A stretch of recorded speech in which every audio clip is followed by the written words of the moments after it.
இந்த பகுதியிலே தொழிலாளர் நிறைய மக்கள் நிறைந்த பகுதி, நடுத்தர மக்கள் நிறைந்த பகுதி. இந்த மக்கள்லாம் விலைவாசியில் கடுமையாக பாதிக்கப்பட்டிருக்கிறாங்க. இன்னைக்கு அரிசி விலை கிட்டத்தட்ட 1 லிட்டருக்கு 20 ரூபாய் ஏறி போச்சு. இதையெல்லாம் நாங்கள் மளிகை கடையில் வாங்கின லிஸ்ட்.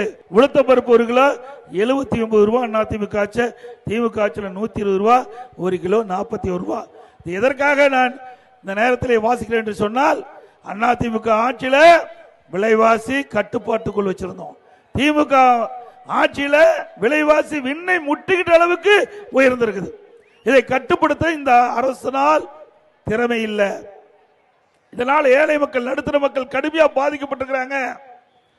மீண்டும் அதிமுக ஆட்சி வருகின்ற பொழுது இந்த விலைவாசி குறைப்பதற்கு உண்டான நடவடிக்கை மேற்கொள்வோம்.